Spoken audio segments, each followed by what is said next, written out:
La flamme bleue dansait sur l'acier tel un esprit vengeur, projetant des étincelles sur les mains burinées de Cormick Lock.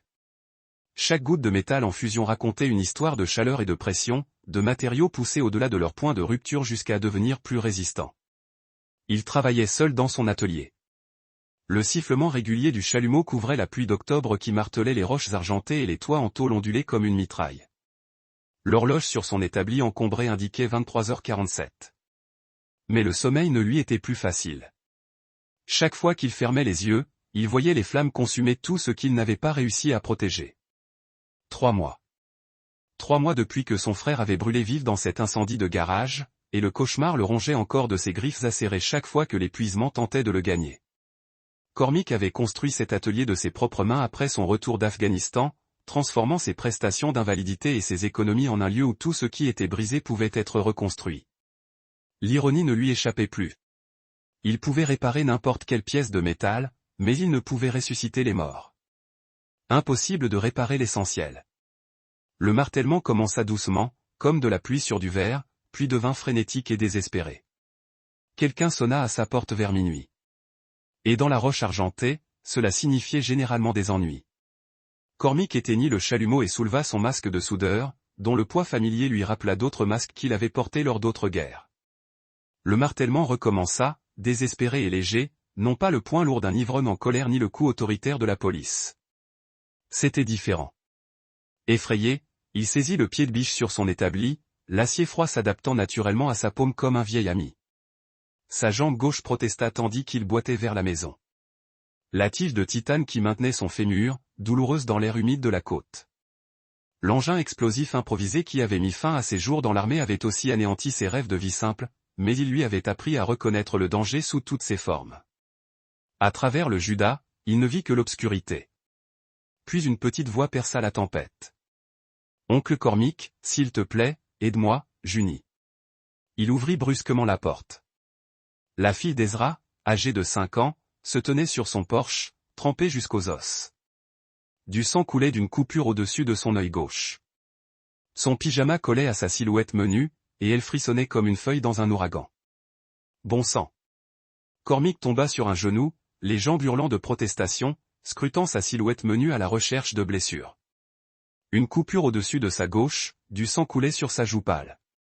Son petit pyjama de sirène collait à sa silhouette menue comme du papier de soie mouillé, et elle frissonnait comme un animal blessé pris dans un blizzard. Que s'est-il passé? Où est ta mère? Les yeux de June étaient écarquillés et vitreux. Le regard millénaire qu'il avait vu chez trop de soldats témoins de choses que personne ne devrait voir. Elle tendit la main vers lui, ses mains tremblantes, glacées contre sa peau. Maman dit, j'ai fait une erreur. Sa voix s'éleva à peine au-dessus d'un murmure. Chaque mot le transperçait comme un éclat d'obus. Son homme essayait de me plonger sous l'eau. Je ne pouvais plus respirer. J'ai couru. J'ai couru jusqu'ici à travers les bois. La glace se forma dans la poitrine de Cormick, se répandant comme un poison dans ses veines. Il prit Junie dans ses bras, sentant combien sa peau était devenue froide, combien son petit corps tremblait, bien plus que le froid d'octobre. Ce n'était pas un accident. Quelqu'un avait tenté de tuer sa nièce. Tu es en sécurité maintenant. Il la porta à l'intérieur, attrapant son téléphone de sa main libre tout en claquant la porte derrière eux. J'appelle le 911. Non. Junie agrippa sa chemise avec une force surprenante pour des mains aussi petites. S'il vous plaît, ne les laissez pas me ramener là-bas. S'il vous plaît, oncle Cormick, ils ne vous feront plus de mal. Je vous le promets. Les mots sortirent plus durs que l'acier, forgés dans le même feu qu'il avait façonné dans les montagnes d'Afghanistan. Certaines promesses étaient écrites avec du sang, et celle-ci en était une. L'opératrice répondit à la deuxième sonnerie, d'une voix professionnelle mais inquiète. 911, quelle est votre urgence? Ici Cormick Lock, 12h47, rue Copper. J'ai une fillette de 5 ans qui a été agressée. Elle a besoin de soins médicaux immédiats. Monsieur, pouvez-vous me dire la nature de ses blessures? Cormick a enveloppé Junie dans sa couverture militaire, celle en laine qu'il avait maintenue en vie pendant 3 hivers afghans rigoureux, et l'a examinée plus attentivement. Lacération à la tête, possible commotion cérébrale. Signe de tentative de noyade. Elle est en hypothermie et en état de choc. Une ambulance est en route. Avez-vous un lien de parenté avec l'enfant? C'est ma nièce, Junie Locash. Et où sont ses parents? Cormick baissa les yeux vers l'enfant terrifié dans ses bras. C'est une longue histoire. En attendant l'ambulance, Cormick porta Junie dans sa salle de bain et lui fit couler de l'eau chaude sur les mains et les pieds. Elle ne dit rien, fixant simplement le robinet qui coulait comme s'il risquait de la trahir. Pouvez-vous me dire exactement ce qui s'est passé, lui demanda-t-il doucement, d'une voix basse et posée. Elle resta silencieuse si longtemps qu'il crut qu'elle ne répondrait pas. Puis, d'une voix à peine plus forte que l'eau courante, je pris un bain. Maman était en bas avec lui, le méchant. Elle toucha la coupure sur son front du petit doigt. Il s'approcha et dit que je prenais trop de temps, que je gaspillais de l'eau et que je posais problème. La rage monta dans la gorge de Cormick comme de l'acier en fusion, mais il se força à rester calme. Junie avait besoin de calme, pas de colère. Que s'est-il passé ensuite?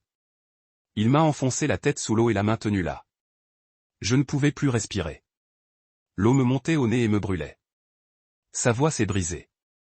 J'ai cru mourir comme papa. Les mots l'ont frappé comme un coup de fusil en pleine poitrine.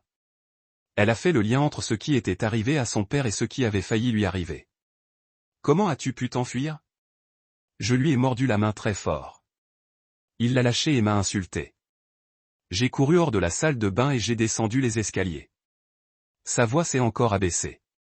Maman lui criait dessus, disant qu'il n'était pas censé me faire du mal là où ça se verrait, mais qu'il y avait de meilleures solutions.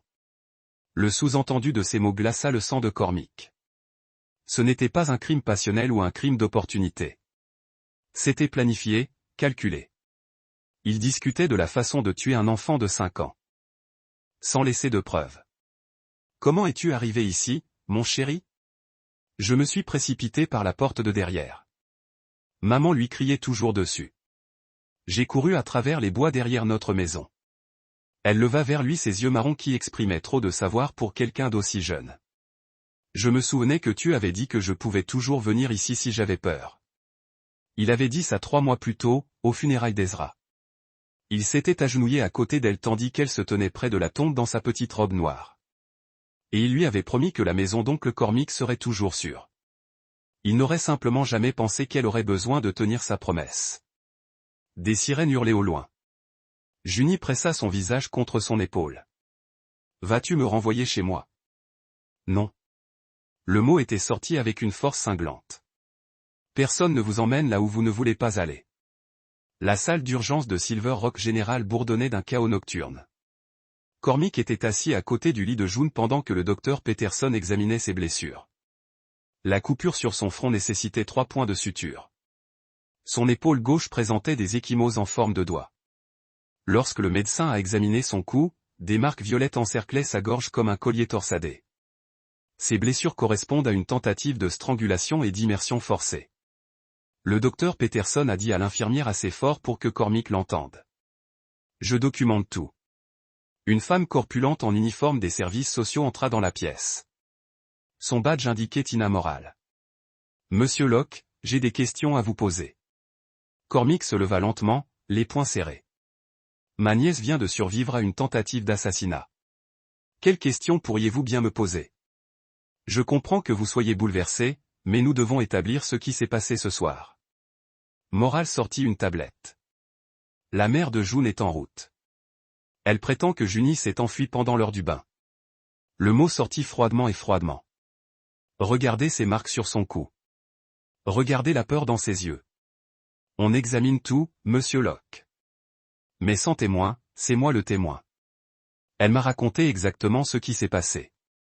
Du côté de Moral, le témoignage d'un enfant de 5 ans n'est pas toujours fiable au tribunal. Les enfants peuvent mal interpréter les situations. Avant que Cormick ne puisse répondre, les portes automatiques s'ouvrirent. Lorna Gray entra en trombe, ses cheveux blonds parfaitement coiffés malgré leur tardive. Elle portait un pull blanc et un jean foncé qui paraissait cher. Des larmes coulaient sur son visage tandis qu'elle courait vers le lit de June. Oh mon Dieu, bébé. J'étais si inquiète. Lorna tendit la main vers sa fille, mais Junie recula. Madame Gray. Le docteur Peterson s'interposa entre elles. Il faut qu'on parle des blessures de votre fille. Elle est tombée dans la baignoire. Je n'ai détourné le regard qu'une seconde. La voix de Lorna était brisée par le chagrin. Elle a dû paniquer et s'enfuir. J'ai cherché partout. Cormick étudia le visage de sa belle-sœur. Son maquillage était impeccable. Ses vêtements ne portaient aucune trace de fouille sous une pluie torrentielle. Son récit avait les contours lisses d'une histoire déjà répétée. Les blessures suggèrent une tentative de noyade, dit prudemment le docteur Peterson. C'est impossible. Les larmes de Lorna coulèrent plus fort. Il y avait à peine 5 centimètres d'eau dans la baignoire. Morale regarda Lorna et Cormick. Nous devrons interroger chacun séparément. Monsieur Locke, puisque Junie est venue vous voir, nous la plaçons sous votre garde provisoire en attendant les résultats de l'enquête. Quoi? Le masque de Lorna glissa un instant, révélant une froideur sous-jacente. Elle est à moi. Je suis sa mère. C'est temporaire, dit Morale. Jusqu'à ce que nous puissions établir ce qui s'est passé. Le regard de Lorna se posa sur Cormick de l'autre côté de la pièce. L'espace d'une fraction de seconde, son chagrin disparut complètement. Ce qui le remplaça lui glaça le sang. De la haine pure. Bien sûr, dit-elle, les larmes revenant. Ce qui est le mieux pour Junie. Je veux juste qu'elle soit en sécurité. 2 jours plus tard, Cormick était assis dans le bureau stérile de Westfield Insurance, en face d'un homme nerveux nommé David Kim. Les néons bourdonnaient au-dessus de sa tête comme des guêpes furieuses, projetant des ombres crues sur la pile de dossiers qui symbolisaient la vie écourtée de son frère. Votre frère a souscrit cette police 2 semaines seulement avant sa mort, expliqua Kim en ajustant ses lunettes à monture métallique d'une main tremblante. 500 000 $. C'était très inhabituel pour quelqu'un de sa tranche de revenus d'obtenir une police d'assurance aussi importante si rapidement. Cormick fixa la signature sur la demande. L'écriture d'Ezra semblait tremblante, incertaine, loin de l'assurance qu'il connaissait depuis son enfance. L'avait-elle accompagné lors de la signature? En fait, oui. Madame Gray avait insisté pour être présente pendant toute la procédure. C'est elle qui a parlé, expliquant leur raisonnement. Kim feuilletait les papiers nerveusement, disant qu'il venait de réaliser à quel point son travail était dangereux, avec tous ces produits chimiques et cet équipement électrique. Très inquiet pour l'avenir de leur fille s'il lui arrivait quelque chose. Je parie qu'elle l'était. Cormick photographiait chaque document avec son téléphone, le flash de l'appareil se reflétant sur les pages blanches comme un éclair. Et l'examen médical? Les polices d'assurance de cette ampleur ne nécessitent-elles pas un examen médical? C'est un autre aspect inhabituel. Madame Gray a trouvé un médecin capable d'accélérer l'examen. Le docteur Brennan. Depuis, il a quitté la ville et s'est installé à Seattle juste après le décès de votre frère. Kim a sorti un autre dossier, les mains légèrement tremblantes. L'examen était minimal. Tension artérielle, questions basiques sur les antécédents familiaux. Rien à voir avec l'examen médical complet que nous demandons habituellement. Pratique. Techniquement, tout était légal, mais cela semblait précipité. Pressé. Kim a jeté un coup d'œil vers la porte de son bureau, puis s'est penché en avant et a baissé la voix. Entre vous et moi, monsieur Locash, je suis dans ce métier depuis 15 ans. Je sais généralement quand on essaie de nous tromper. Et votre frère avait l'air effrayé en entrant. Il regardait sans cesse par-dessus son épaule, vérifiant son téléphone. Quand je lui ai demandé s'il avait des inquiétudes pour sa sécurité personnelle, c'est une question courante pour les polices d'assurance de grande ampleur. Madame Gray répondit avant qu'il puisse parler. Cormick sentit cette glace familière se former dans sa poitrine. Que avait-elle dit? Qu'il était simplement paranoïaque, qu'il faisait des cauchemars d'accidents d'atelier depuis la mort d'un ami dans un incendie l'année précédente. Kim retira ses lunettes et les nettoya avec obsession. Mais quand j'ai regardé votre frère, il la fixait comme si elle venait de révéler quelque chose d'important.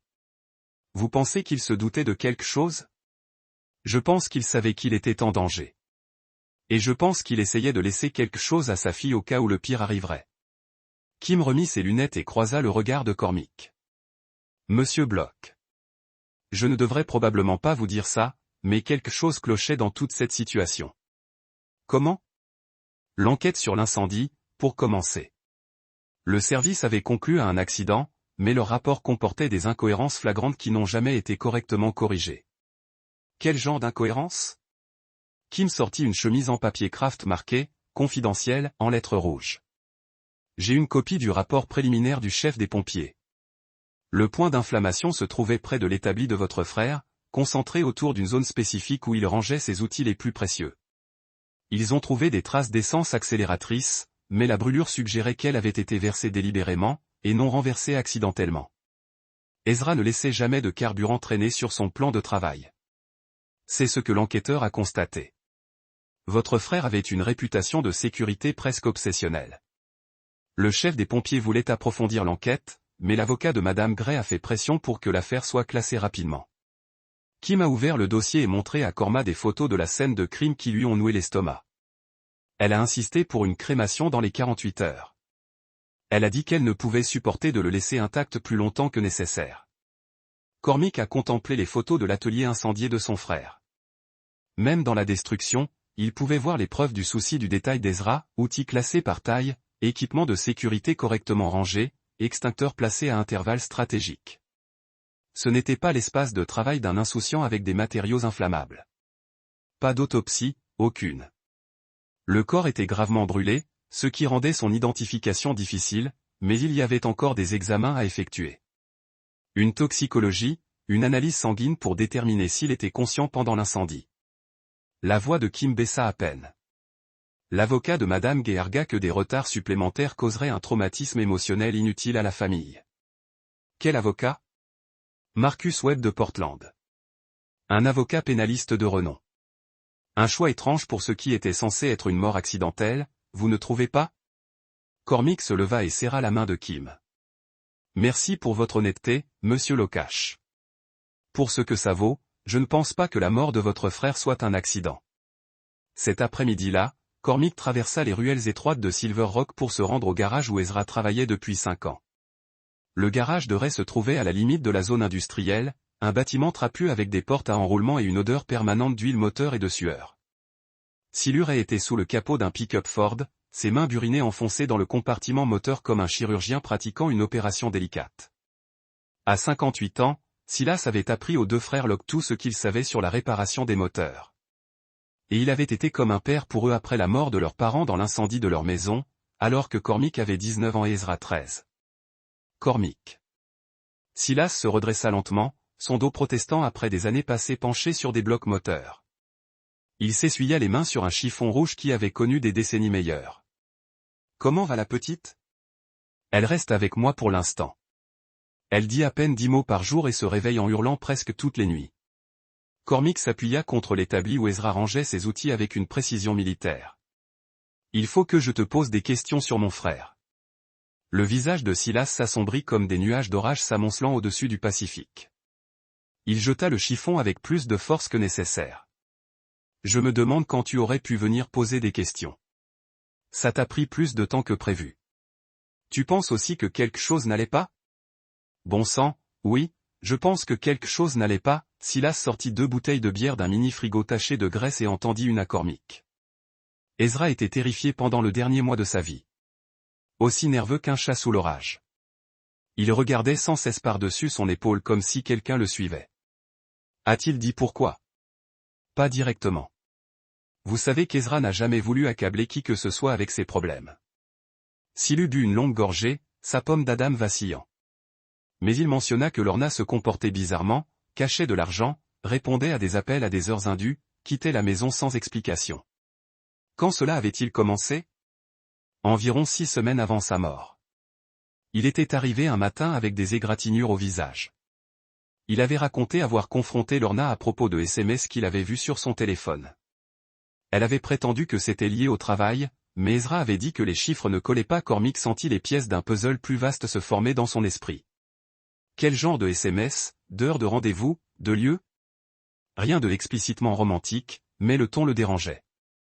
Silas désigna l'ancien poste de travail d'Ezra, resté exactement tel qu'il l'avait laissé 3 mois auparavant. La veille de sa mort, il m'avait pris à part et m'avait dit quelque chose qui me rongeait depuis. Quoi? Il avait dit que s'il lui arrivait quelque chose, c'était exactement ce qu'il disait. S'il m'arrivait quelque chose, je devrais me méfier de Junie. Il avait dit que Lorna mentait sur tout et que sa fille était peut-être en danger.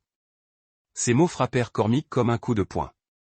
Il savait que quelqu'un préparait son meurtre. Je le pense. Et je pense qu'il essayait de rassembler des preuves pour se protéger, lui et Junie. Silas s'approcha du poste de travail d'Ezra et sortit la boîte à outils rouge qui avait appartenu à leur père. Il avait quelque chose ici environ une semaine avant sa mort.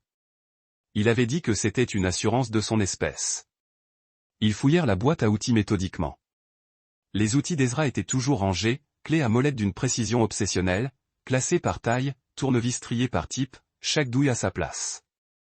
Mais derrière une pile de manuels de réparation dans le tiroir du bas, Silu trouva quelque chose qui n'avait rien à voir avec un petit téléphone à clapet. Le genre de téléphone que les criminels utilisent pour communiquer de manière intraçable. Cormick l'alluma d'une main tremblante. La batterie était presque à plat, mais un message vocal attendait dans la boîte de réception envoyée la veille de la mort d'Ezra.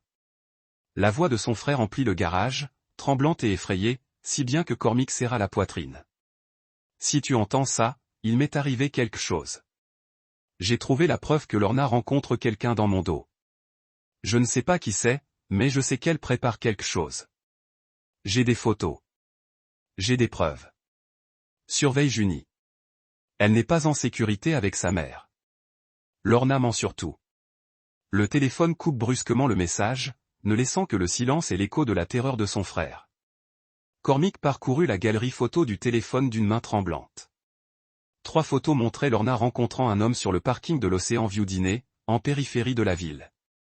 L'homme était grand et musclé, avec des cheveux noirs coupés courts et la posture rigide d'un militaire.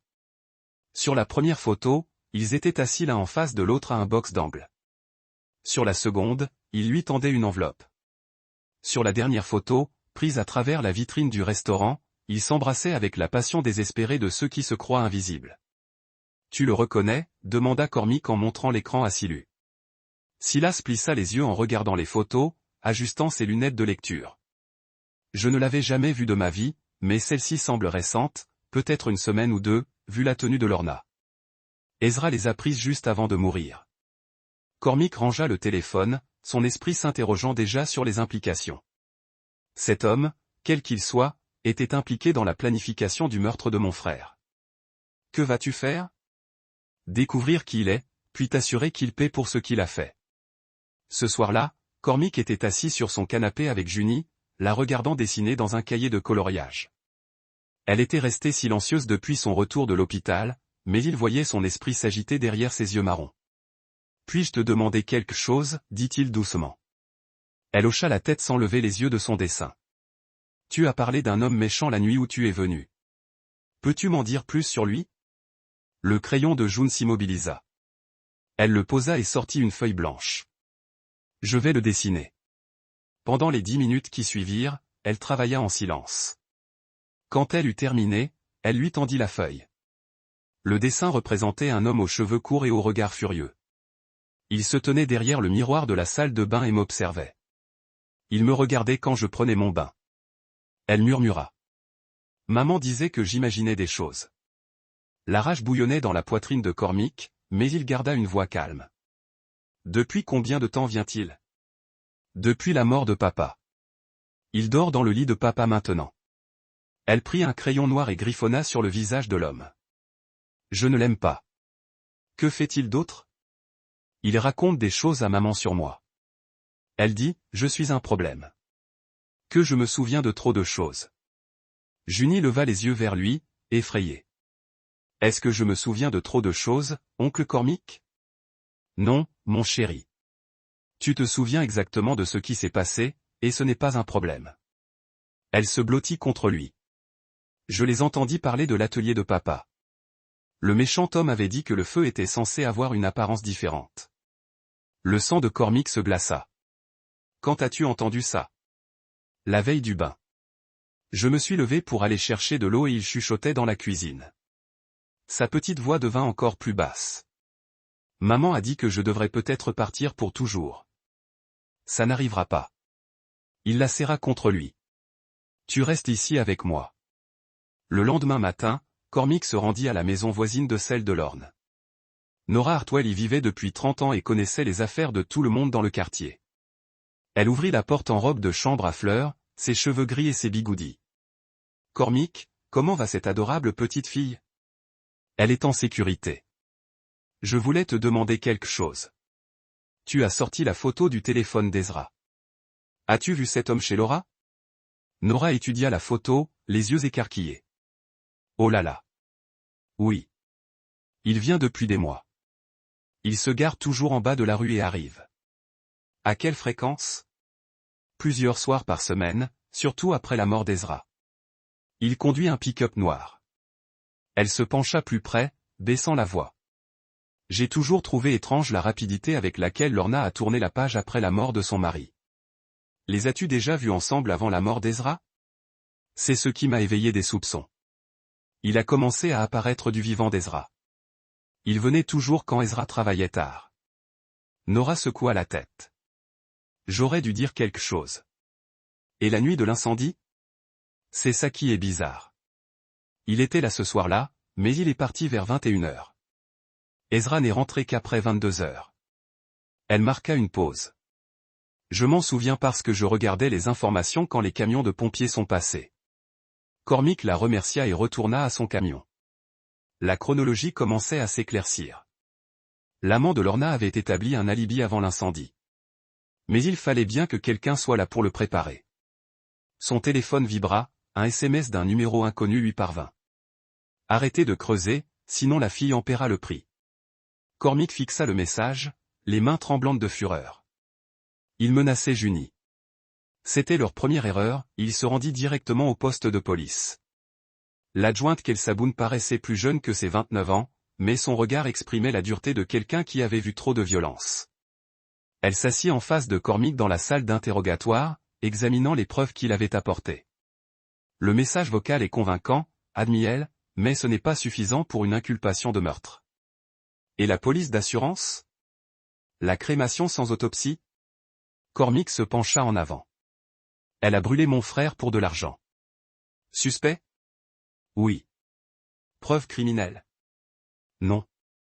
Boone posa les photos du téléphone d'Ezra. Ces choses démontrent une infidélité, pas un meurtre. Et les enfants de 5 ans ne sont pas des témoins fiables au tribunal. Quelqu'un a menacé ma nièce hier.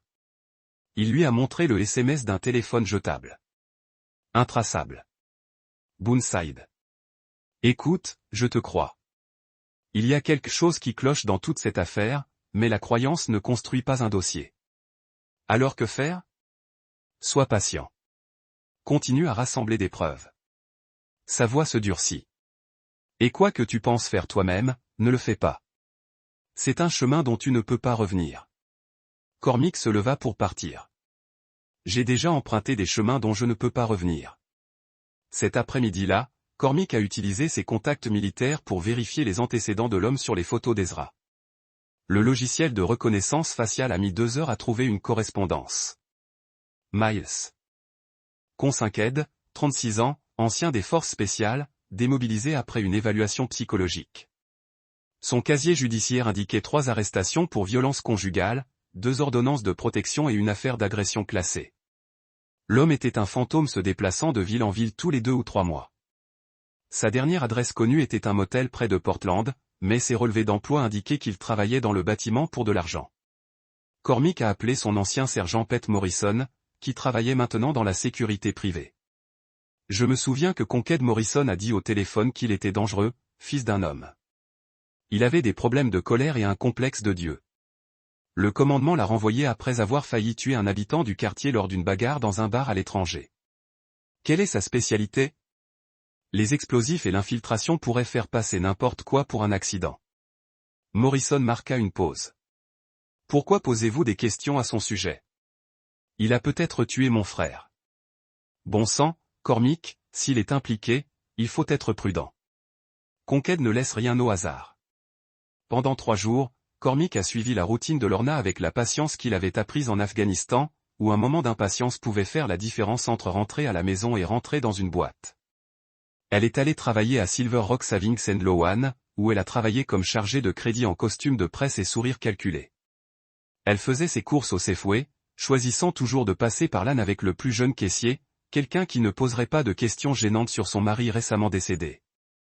Elle visita le cimetière d'Ocean View où les cendres d'Ezra étaient enterrées sous une simple pierre tombale en granit, jouant le rôle de veuve endeuillée pour tous ceux qui pourraient l'observer. Mais le jeudi après-midi, sa routine changea. Au lieu de rentrer chez elle après le travail, elle prit la route 101 en direction du sud, en direction de la périphérie. Cormick la suivit à distance, gardant 2 voitures entre elles, lorsqu'elle entra sur le parking du Driftwood Café, un café délabré qui accueillait les camionneurs et les touristes qui s'étaient trompés de chemin. Il se gara de l'autre côté de la rue, derrière une camionnette, et sortit ses jumelles, ces mêmes optiques militaires qui lui avaient permis de repérer les engins explosifs improvisés, EI, dans les montagnes de l'Hindu-Kush. À travers les vitres striées de pluie du café, il observa Lorna choisir une banquette d'angle offrant une vue dégagée sur toutes les entrées ou le choix de quelqu'un qui comprenait l'importance de la perception situationnelle. 10 minutes plus tard, un pick-up noir s'arrêta sur le parking. Le conducteur était grand et large d'épaules, se déplaçant avec la précision économique de quelqu'un à l'aise avec la violence. Même de loin, Cormick pouvait distinguer la posture rigide et le regard scrutateur de Miles Consinked, un militaire en formation. Ce devait être l'homme des photos d'Ezra.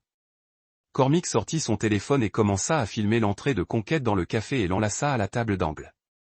Leur langage corporel témoignait d'une familiarité intime.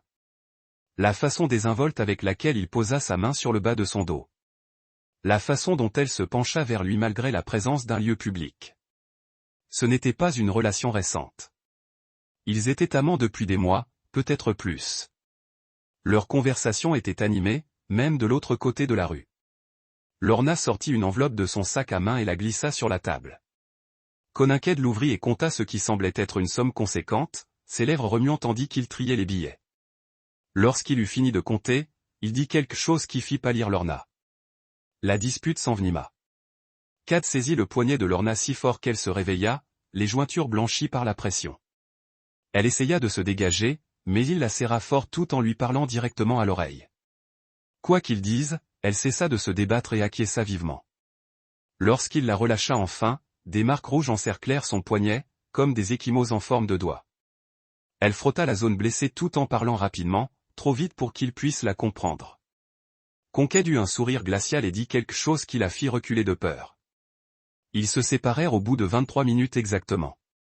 Lorna partit la première, retournant rapidement vers la ville avec les mouvements saccadés d'une personne secouée. Kincaid attendit 5 minutes avant de le suivre, mais au lieu de se diriger vers Silver Rock, il continua vers le sud sur la Highway 101. McCormack suivit le pick-up jusqu'à un motel délabré appelé le Sea Breeze, le genre d'endroit qui louait des chambres à leur sans demander de pièces d'identité. Chambre 23. Le pick-up noir, un Chevy Silverado immatriculé dans l'Oregon, était garé sur la place de parking comme un prédateur prêt à frapper. Cette nuit-là, Cormick appela son ancien sergent, Pete Morrison, qui travaillait désormais dans la sécurité privée à Portland. Si quelqu'un pouvait l'aider à identifier un ancien militaire dangereux, ce serait Pete. « J'ai besoin d'un service », dit Cormick sans préambule. « Que dirais-tu de photos de quelqu'un que je soupçonne d'avoir tué mon frère ? » Seigneur. Cormick, tu es sûr de ça ? Je suis sûr de tout sauf de son nom. Il envoya la photo la plus nette du téléphone d'Ezra au numéro de Pete. Apparence militaire. Probablement des forces spéciales, vu sa façon de se déplacer. Le dangereux fils de Pete resta silencieux pendant plusieurs minutes. Alors, nom de Dieu, c'est Miles Consinked. Vous le connaissez ? Vous le connaissez ? Nous avons servi dans différentes unités, mais sa réputation le précédait partout où il allait. La voix de Pete devint grave. C'est exactement le genre d'homme qu'on ne veut pas contrarier. Cormick, spécialiste des explosifs, expert en combat au corps à corps, est complètement instable. Quelle est son histoire ? Libéré après une évaluation psychologique il y a environ 3 ans. Il avait des habitudes de violence excessive, même selon les normes militaires. Il a battu un ressortissant local presque à mort lors d'une bagarre dans un bar à Kandahar. Le commandement a décidé qu'il était plus dangereux pour notre propre peuple que pour l'ennemi. Cormick sentit la glace se former dans ses veines. Quelle est sa spécialité ? Les explosifs et l'infiltration. Il pouvait faire passer n'importe quoi pour un accident, des effondrements de ponts, des incendies de bâtiments, des accidents de voiture. Le genre de compétence qui se transpose facilement au meurtre de civils. Morrison marqua une pause. Pourquoi poses-tu cette question, Cormick ? Et ne me mens pas. Il a peut-être tué mon frère et tenté de tuer ma nièce de 5 ans. Mère de Dieu. La voix de Pete est devenue urgente.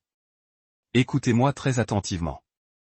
Si Conquête y est impliqué, vous devez être extrêmement prudent. Il ne laisse pas des extrémités lâches et il ne fait pas preuve de miséricorde. Appelez la police dès maintenant. La police a besoin de preuves. Je travaille à l'obtenir. Ensuite, travaillez vite et regardez votre dos. Le genre d'homme qui tue des gens peut-il le regarder mal? Vendredi matin, Cormick est retourné à la gare du shérif avec une vidéo de Lorna et de Miles ensemble. Le député Boone a regardé les images 2 fois. Cela prouve qu'ils se connaissent, dit-elle attentivement. Cela ne prouve pas le meurtre. Elle le rembourse 4 jours après les funérailles de mon frère. Pourrait être n'importe quoi. Chantage, dette, service rendu. Boone a fermé l'ordinateur portable. J'ai couru les antécédents de Conquête. Vous avez raison pour qu'il soit dangereux. Mais nous avons besoin de preuves concrètes le liant à la mort de votre frère. Qu'en est-il de la menace contre Junie? Nous ne pouvons pas prouver qu'il l'a envoyée. Boone se leva, arpentant la petite pièce. Voici ce que je peux faire. Je vais mettre le roi Caïd sous surveillance. Voyez s'il fait des mouvements. Mais vous devez rester à l'écart de cela pendant qu'il planifie son prochain déménagement. Cormick, je comprends. Quelqu'un a tué votre frère et a essayé de blesser votre nièce. Vous voulez la justice? Sa voix s'adoucit. Mais si vous prenez les choses en main, vous devenez le criminel. Alors qui protège Junie? La logique a frappé la maison, mais la rage a encore brûlé. Combien de temps attendons-nous? Donnez-moi une semaine. Permettez-moi de travailler officiellement. Boone l'a marché jusqu'à la porte. Promets-moi que tu ne feras rien de stupide. Cormick la regarda dans les yeux. Je promets que je ne ferai rien qu'il ne mérite pas. Cet après-midi, Cormick a pris Junie à l'école. Elle était restée avec son voisin pendant la journée, mais il s'est assuré de gérer le ramassage et de se déposer. Oncle Cormick, a-t-elle dit en rentrant chez eux. Les mauvaises personnes vont-elles revenir? Pas si je peux l'aider, mais que se passe-t-il si vous ne pouvez pas l'aider? La question a été profonde. Elle avait 5 ans et comprenait déjà que les adultes ne pouvaient pas la protéger de tout. Ensuite, je vais m'assurer qu'il le regrette. Ce soir-là, alors que Junie regardait des dessins animés, Cormick s'est assis dans son atelier pour nettoyer son pistolet de service. Il l'avait ramené à la maison d'Afghanistan avec trop de souvenirs et une assiette d'acier dans sa jambe gauche. Son téléphone a sonné. Silurait Cormick. Quelqu'un est entré par effraction dans la boutique hier soir. Ils ont déchiré l'ancien poste de travail d'Ezra. Qu'ont-ils pris? C'est la partie étrange. Rien de précieux. Je viens de passer par ses outils et papiers. Silas s'arrêta. Il cherchait quelque chose de spécifique. Le téléphone devait être. Heureusement que vous l'avez pris quand vous l'avez fait. Cormick regarda par sa fenêtre à Junie en toute sécurité sur son canapé. Pour l'instant, ils deviennent désespérés. A-t-il dit à Silly. Les gens désespérés font des choses stupides. Ouais, ils le font. Dimanche soir, il est arrivé avec une sorte de tempête du nord-ouest du Pacifique qui a secoué les fenêtres et a envoyé des branches d'arbres grattant contre des toits comme les doigts squelettiques. Cormick a glissé Junie dans la chambre d'amis qui était devenue la sienne au cours de la semaine dernière.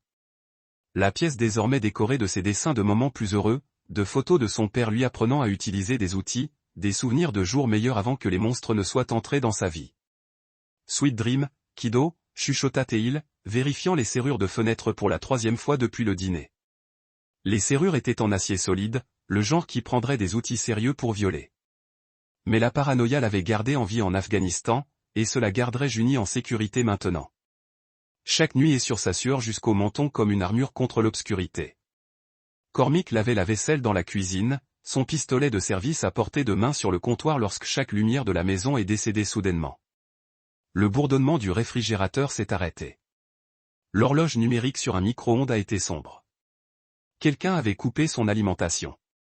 Il a attrapé son pistolet et s'est déplacé vers la fenêtre du salon, restant bas et utilisant les rideaux lourds pour dissimuler. Une silhouette en vêtements sombres se déplaçait dans sa cour avant comme une ombre, se dirigeant vers l'arrière de la maison avec une pratique furtive. Modèle de mouvement militaire, restant bas, en utilisant la couverture disponible, minimisant le temps d'exposition. Junie, il a appelé doucement mais d'urgence.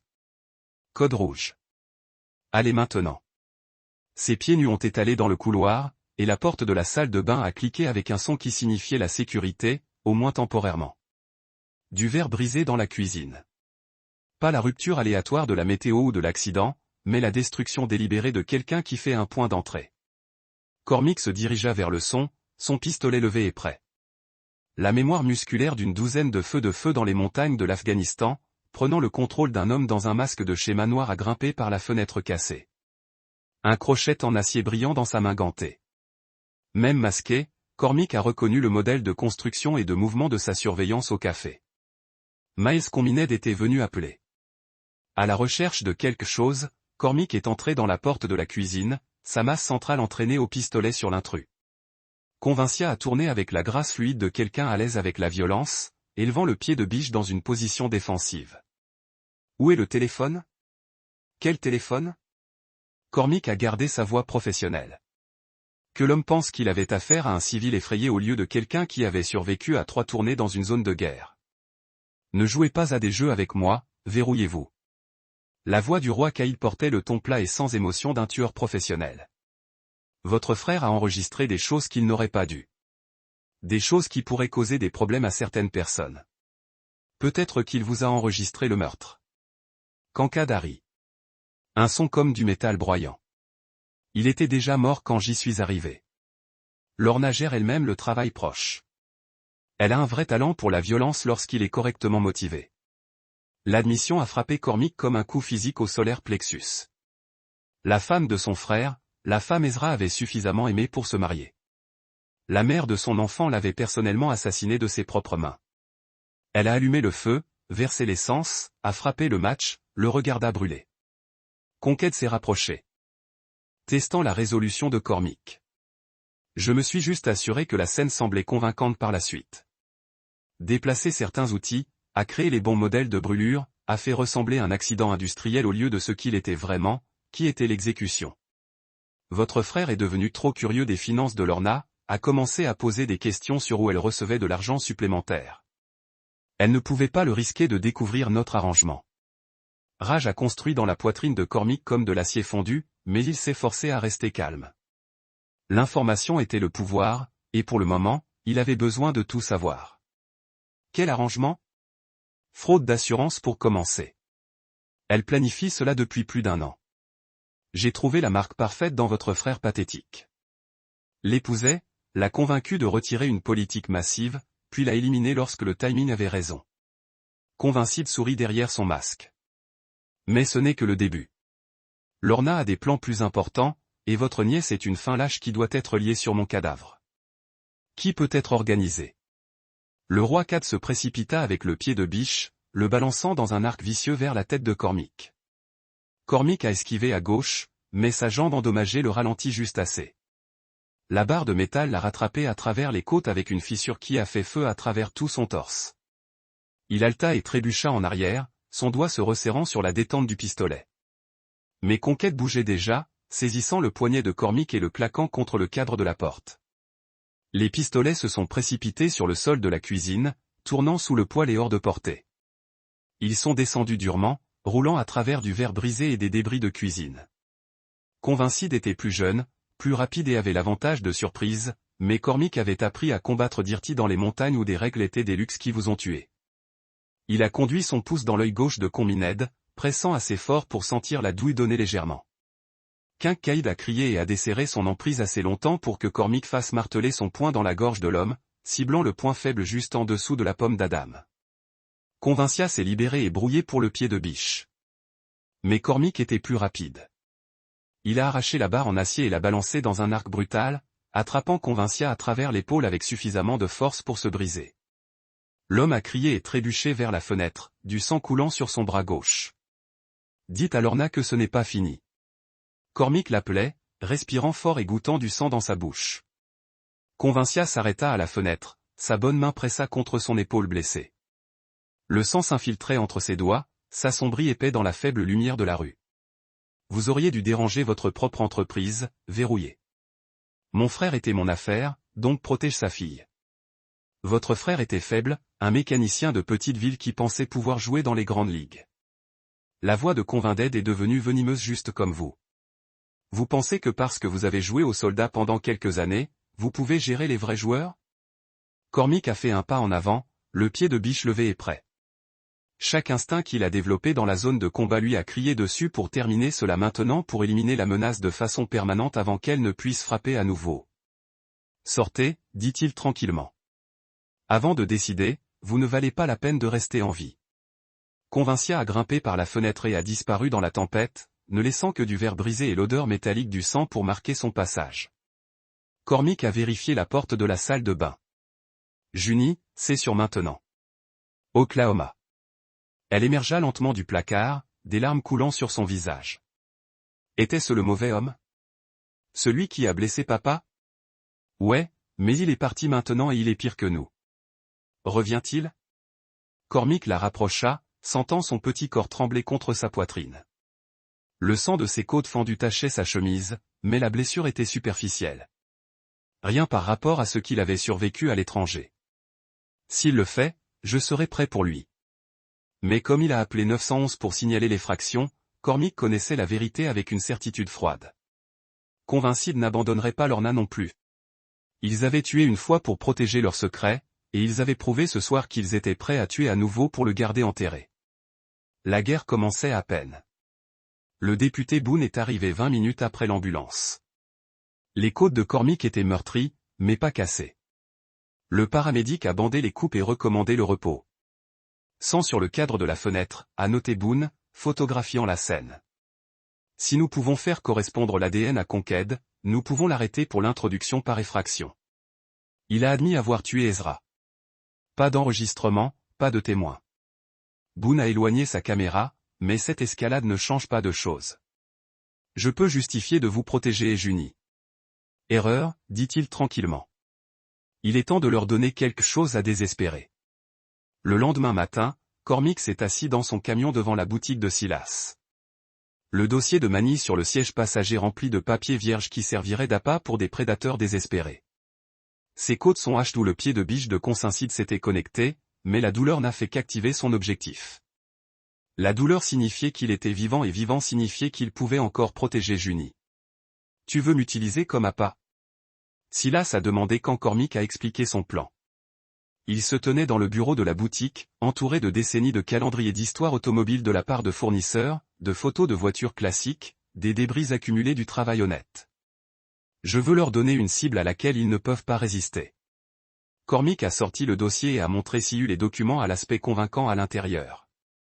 Nous avons fait dire que je remets de nouvelles preuves au bureau du procureur de l'État demain matin. Faites-leur penser que ce fichier contient des preuves qu'ils ont tué Ezra. Et quand ils viendront pour cela, le député Boone attendra avec sauvegarde. Nous les attrapons dans l'acte, et cette fois il n'y aura aucune question sur les preuves ou les témoins. Silly sourit, l'expression transformant son visage altéré. J'aime ça. Cela me rappelle le moment où votre père m'a aidé à attraper ces enfants qui volaient des outils. Parfois, la meilleure façon d'attraper un rat est de lui donner exactement ce qu'elle veut. Qu'est-ce que tu as besoin de faire? Laissez ce dossier sur votre bureau ce soir. Assurez-vous que les lumières du magasin sont allumées et que la porte arrière est déverrouillée. Faites en sorte que cela ressemble à une cible facile. Dites à tous ceux qui écouteront que je vous ai demandé de le tenir jusqu'au matin. Considérez-le. Et Junie? Elle sera en sécurité. Je l'emmène pour rester avec mon voisin ce soir. Madame Peterson est une enseignante à la retraite. C'est garder les enfants calmes et calmes. Cormick a vérifié sa montre. J'ai besoin de faire passer le mot en ville cet après-midi. Le premier arrêt de Cormick était le matériel de Morrison, où il s'est assuré de parler assez fort pour que les 3 autres clients l'entendent parler à Bob Morrison d'avoir finalement eu suffisamment de preuves pour ranger Lorna. Dommage ce qui est arrivé à votre frère, a déclaré Bob. Vraiment sympathique.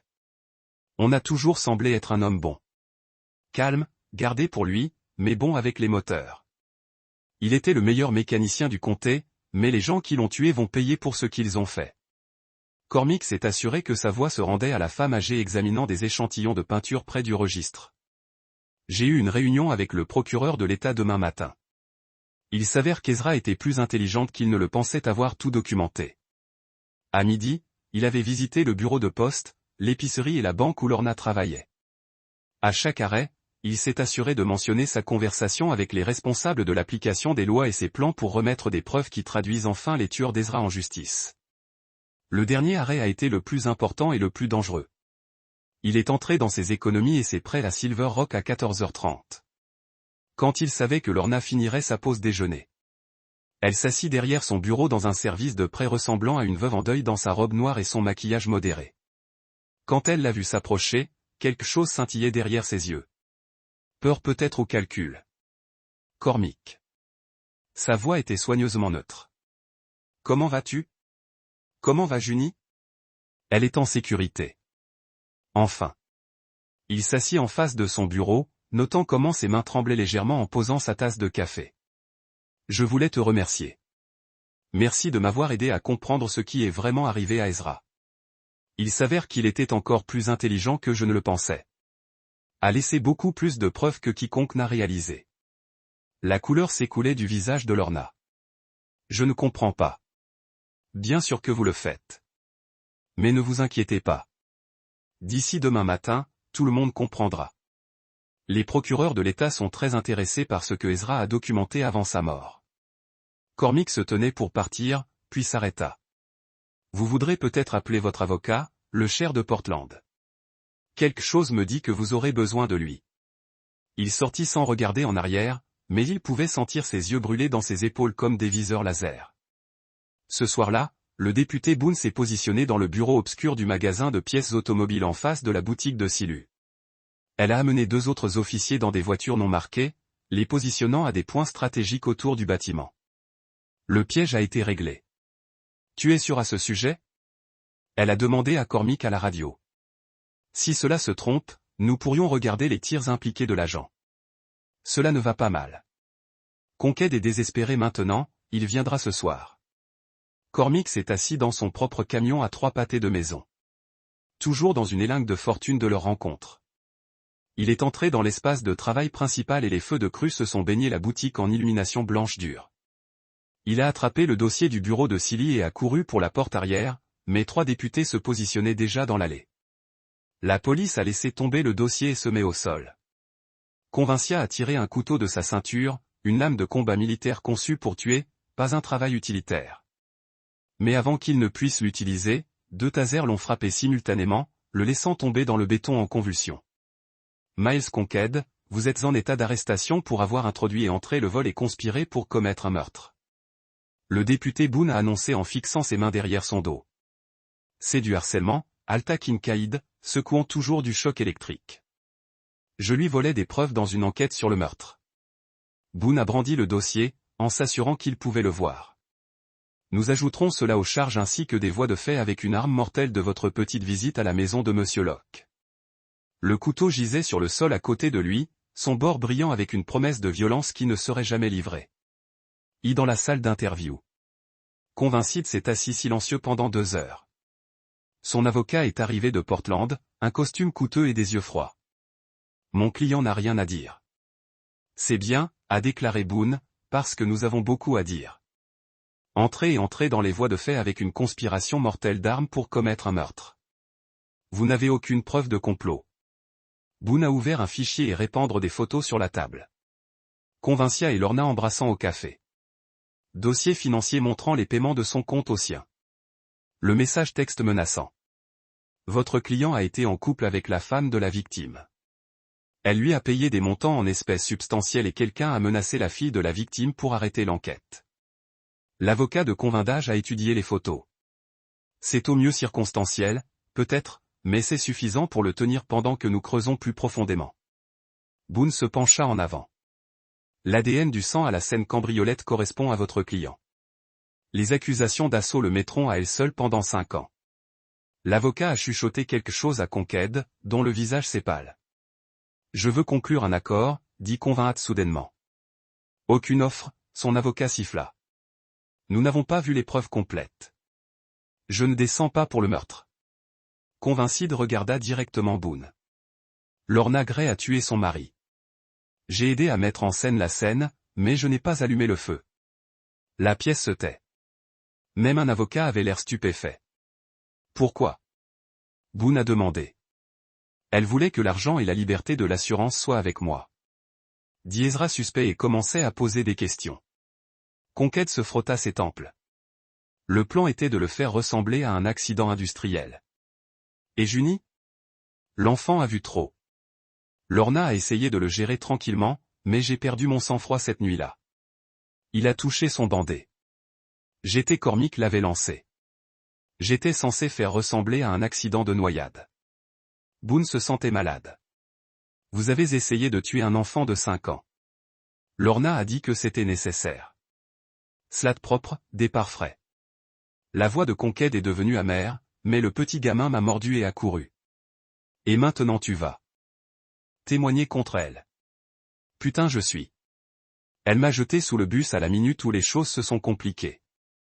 Mais lorsque la police est arrivée chez Laura cet après-midi-là, ils l'ont trouvée vide. Les voisins ont dit qu'elle était partie ce matin-là avec 2 valises et un regard désespéré dans ses yeux.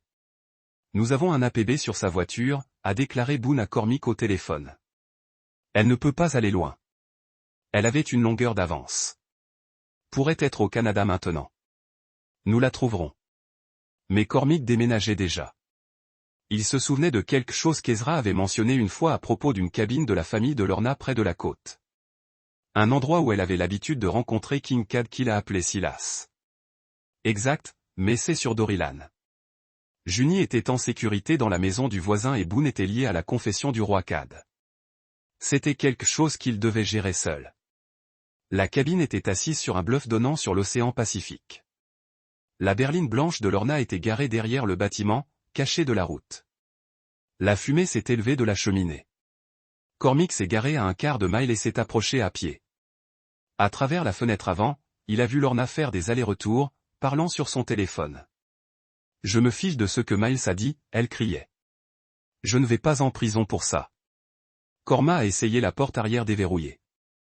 Il s'est glissé à l'intérieur et s'est déplacé dans la petite cuisine vers le salon. « L'argent est dans la voiture », a poursuivi Lorna.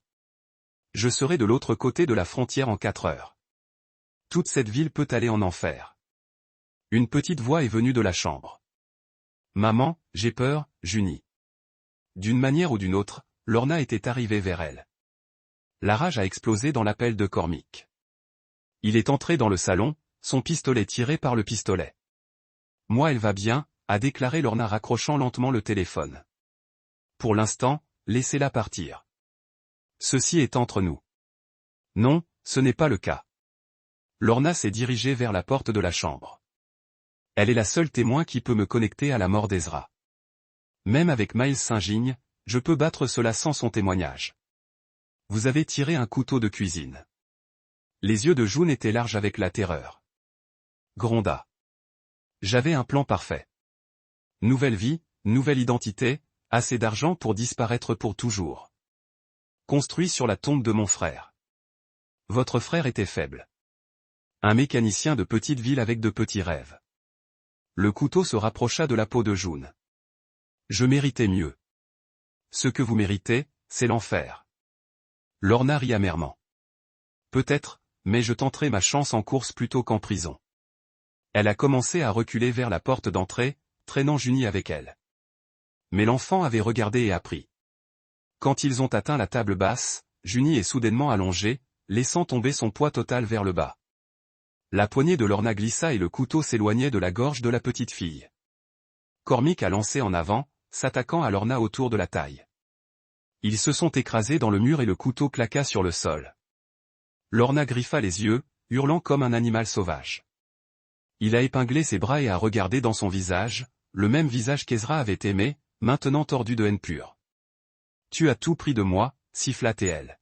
« Non », il a dit tranquillement. « Vous avez tout jeté. » Sirène gémissait au loin. La voix de Boone adjointe est venue de l'extérieur. La police entoure le bâtiment. Le visage de Lorna froissé. Pendant un moment, elle ressemblait à la veuve en deuil qu'elle avait prétendu être. « Je n'ai jamais voulu d'enfant », murmura-t-elle. Ezra m'a piégé avec elle. J'étais censé être libre. Vous ne vous libérez pas, a déclaré Cormick, sa voix froide en acier d'hiver. Vous êtes jugé. 3 mois plus tard, Cormick se tenait dans le couloir du palais de justice alors que Lorna Gray a été conduit dans les chaînes. Le jury avait pris moins de 2 heures pour la condamner. Street. Les enfants sont plus durs que nous ne leur en accordons le crédit. Cet après-midi, Cormick et Juni se tenaient devant un nouveau bâtiment du côté de la ville. Le panneau indiquait « Lock Brothers Automotive in bold red letters ». C'est beau, dit Juni, tenant sa main. Papa adorerait ça. Nous allons construire des moteurs qui durent pour toujours, tout comme il en a toujours parlé. Ils sont entrés dans la boutique vide. Cormick avait utilisé de l'argent d'assurance vie d'Ezra, l'argent Lorna n'a jamais eu la touche pour louer le bâtiment et acheter de l'équipement. Puis-je aider? Juni. Shield, annuré. À l'intérieur du magasin, 2 survivants ont construit quelque chose qui durerait. Pour le détruire. En fin de compte, la justice ne parlait pas pardon ou passait à autre chose. Il s'agissait de s'assurer que les innocents étaient protégés et que les coupables étaient confrontés à des conséquences. Et dans le monde de Corlick Lock, c'était